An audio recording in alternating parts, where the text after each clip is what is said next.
Magandang araw mga bata! Para sa ating unang araw, kaugalian at tradisyon ng pamilyang Pilipino sa Calabarzon. Ano ang nakikita ninyo sa larawan? Anong ginagawa ng pamilya? Ginagawa rin ba ito ng inyong pamilya? Kailan? Bawat pamilya ay may sariling gawi o tradisyon na nagpapakita ng pagmamahal, paggalang at pagkakaisa.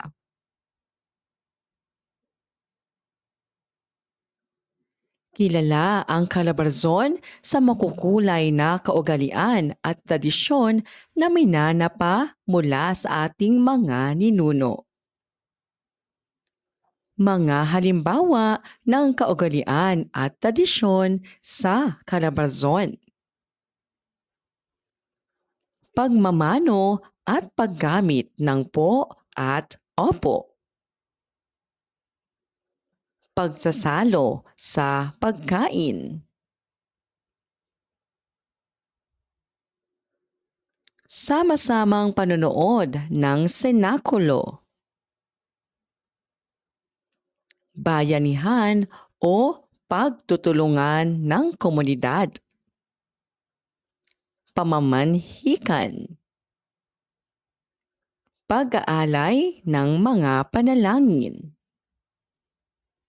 Flores de Mayo at Santa Cruzan, paggunita sa araw ng mga patay, caroling sa bahay-bahay, pagtitipon tuwing bagong taon at Pasko. Ang kaugalian ay mga pang-araw-araw na gawin ng pamilya tulad ng pagmamano, paggamit ng po at opo, at sabayang pagkain. Ang tradisyon naman ay mga espesyal na okasyon o pagdiriwang tulad ng pista, pamamanhikan, Flores de Mayo at Pahiyas Festival. Pista sa bahay ni Nena. Si Nena ay nakatira sa Quezon. Tuwing buwan ng Mayo, ang kanilang pamilya ay abala sa paghahanda para sa Pahiyas Festival. Nagtutulungan silang maglagay ng makukulay na palamuti mula sa gulay at prutas. Tuwing gabi bago ang pista, nagsasama-sama sila upang magdasal at magpasalamat sa masaganang ani. Masaya si Nena dahil ang kanilang pamilya ay nagkakaisa at mas nagiging matibay ang kanilang pagmamahalan. Anong kaugalian at tradisyon ng pamilya ni Nena ang inyong napansin? Ginagawa rin ba ito ng inyong pamilya? Bakit mahalaga ang pagtutulungan at sama-samang pagdiriwang sa pamilya?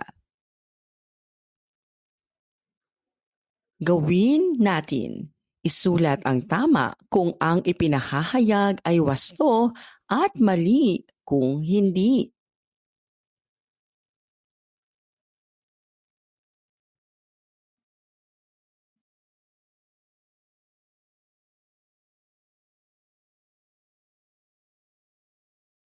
Gawin natin.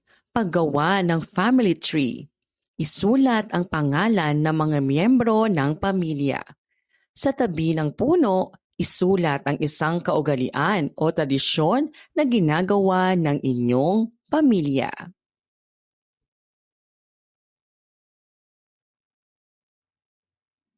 Laging tandaan, ang kaugalian at tradisyon ay nagpapakita ng pagkakakilanlan at yaman ng kulturang Pilipino. Sa pamamagitan ng mga ito na ipapakita ang pagmamahalan, paggalang, pagtutulungan at pananampalataya ng pamilyang Pilipino. Ikalawang araw, wika at kultura ng Calabarzon. Tayo ay umawit.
Ano ang naramdaman ninyo sa awit? Ano kaya ang ipinapakita ng kantang ito tungkol sa ating kultura at pagkakakilanlan? Ang ating wika at awitin ay mahalagang bahagi ng ating kultura at pagkatao. Sa Calabarzon, maraming wika at dialekto ang ginagamit at ito ay simbolo ng ating pagkakakilanlan. Karaniwang ginagamit dito ang Filipino at Tagalog bilang pangunahing wika. Ang wika ay hindi lang salita. Ito ay nagpapakita ng ating pagkakakilanlan bilang Pilipino. Nagsisilbing tulay ng komunikasyon sa pamilya at komunidad. Nakaugnay sa ating mga awitin, tula, alamat, at kasabihan. Mga halimbawa ng kaugnayan ng wika at kultura sa Calabarzon. Mga awitin kagaya ng Leron-Leron Sinta, Magtanim ay di biro, Bahay Kupo, Sit-sirit-sit, at Pandangguhan. Mga salawikain. Kapag may tiyaga, may nilaga. Kung ano ang itinanim, siya ring aanihin. Ang pag-aaral ay kayamanan na walang makakaagaw. Mga kasabihan, ang hindi marunong magbasa ay katulad ng bulag na naglalakad sa dilim. Anak na magalang, kayamanan ng magulang. Si Maria at ang wika ng kanilang bayan. Si Maria ay lumaki sa Batangas. Palagi niyang naririnig ang kanilang matatanda na nagsasalita ng Batanggenyo Tagalog. Natutuwa siya dahil kahit may sariling estilo ng pananalita, pareho pa rin ang kahulugan ng salita sa Tagalog na gamit sa paaralan. Kapag pista sa kanilang bayan, kinakanta nila ang mga awiting bayan na nagpapakita ng pagmamahal sa kanilang kultura. Ano ang ipinapakita sa kwento tungkol sa kahalagahan ng wika? Ano ang kaugnayan ng wika sa kultura ng Calabarzon? Mayroon ba kayong sariling salita o paraan ng pananalita sa inyong pamilya? Ang wika ay mahalaga sapagkat ito ang nagsisilbing tulay ng komunikasyon at nagpapakita ng ating pagkakakilanlan bilang mamamayan ng Calabarzon. Sa pamamagitan ng wika, na ipapahayag natin ang ating kaugalian, tradisyon at pananampalataya na siyang nagbubuklod sa pamilya at pamayanan. Gawin natin. Isulat ang tama kung ang ipinahahayag ay wasto at mali kung hindi.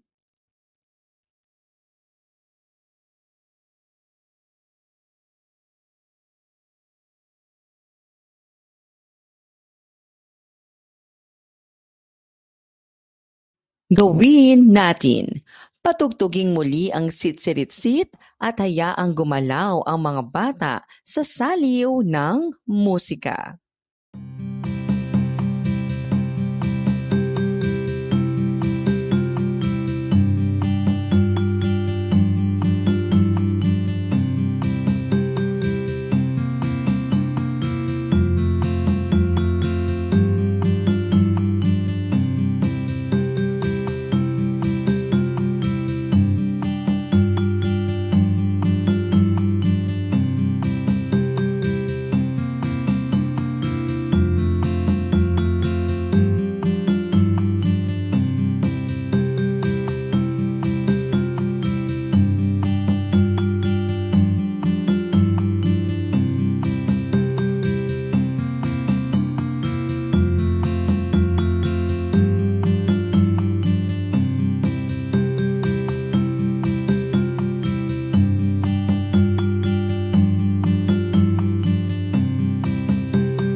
Gawin natin. Piliin ang tamang sagot at isulat ang letra ng tamang sagot sa sagutang papel.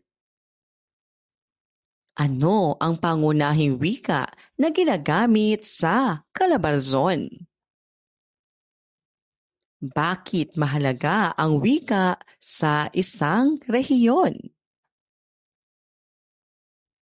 Alin sa mga sumusunod ang halimbawa ng awiting bayan mula sa Calabarzon? Anong rehiyon ang binubuo ng Cavite, Laguna, Batangas, Rizal at Quezon? Ano ang kaugnayan ng wika sa kultura? Laging tandaan ang ating awiting bayan sa lawikain at kasabihan ay nakaugat sa ating wika at nagsisilbing salamin ng ating kultura. Ang pagpapahalaga sa sariling wika ay tanda ng pagmamahal sa sariling kultura at bayan. Ikatlong araw, mga bayani ng Calabarzon. Sino-sino ang mga bayaning nasa larawan? Ano para sa iyo ang ibig sabihin ng pagiging bayani? Tayo ay umawit.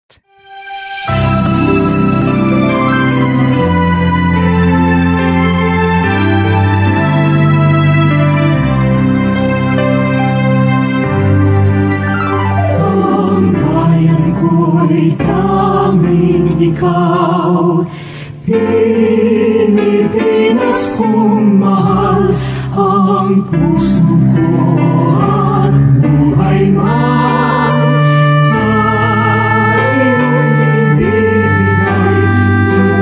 Tungkulin kong nagampanan na lagi kang paglingkod.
Ano ang iyong naramdaman habang tayo ay kumakanta? Ano ang mensahe ng kanta? Mga bayani ng Calabarzon. Dr. Jose P. Rizal, pambansang bayani, sumulat ng Noli Me Tangere at El Filibusterismo. General Emilio Aguinaldo, unang Pangulo ng Pilipinas. Pinangunahan ang kasarinlan noong Hunyo 12, 1898.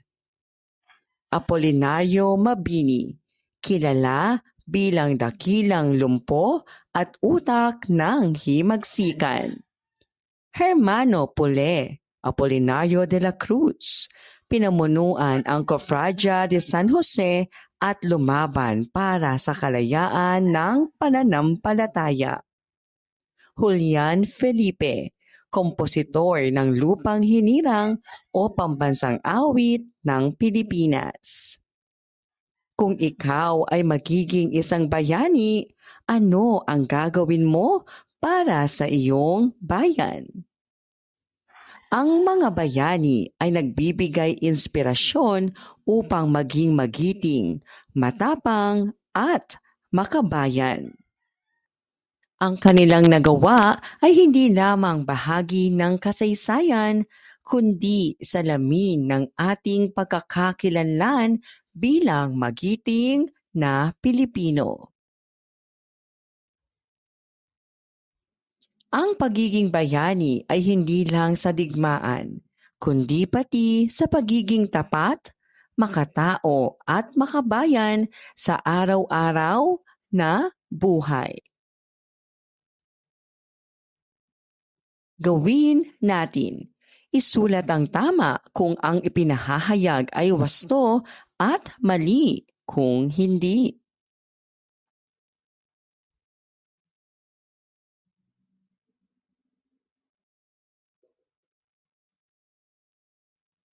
Gawin natin.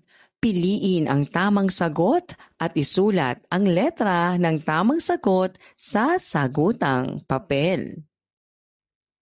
Sino ang unang Pangulo ng Pilipinas? Sino ang sumulat ng Noli Me Tangere? Ano ang tawag kay Apolinario Mabini? Sino ang pinuno ng Cofradia de San Jose? Kailan ipinahayag ang kalayaan ng Pilipinas sa Kawit, Cavite? Laging tandaan, ang bawat Pilipino ay may kakayahang maging bayani sa sariling paraan.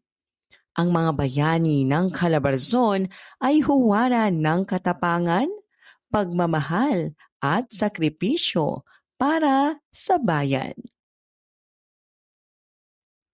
Ika-4 na araw, sining at crafts ng Calabarzon. Ano ang napansin ninyo sa mga larawang ito? Ano-anong sining o produktong gawang kamay ang nakikita nyo sa inyong lugar? Kung gagawa ka ng sining o produkto para ipakilala ang iyong lugar, ano ito? Mga halimbawa ng sining at crafts sa Calabarzon. Cavite, paggawa ng tsinelas at bags mula sa abaka. Laguna, pag-ukit sa paete at habing pinya o pineapple weaving. Batangas, bordang taal, embroidery, at paggawa ng balisong knife craft. Rizal, pottery at ceramics. At Quezon, pahiyas festival, decors, at paper crafts. Ang mga ito ay nagpapakita ng pagiging malikhain, kasipagan at talento ng mga mamamayan ng Calabarzon. Ang sining ng crafts ng Calabarzon ay patunay ng kasiningan at malikhaing isip ng mga Pilipino. Sa pamamagitan ng mga ito, na ipapakita natin ang ating pagkakakilanlan, tradisyon at kasipagan. Gawin natin. Isulat ang tama kung ang ipinahahayag ay wasto at mali kung hindi.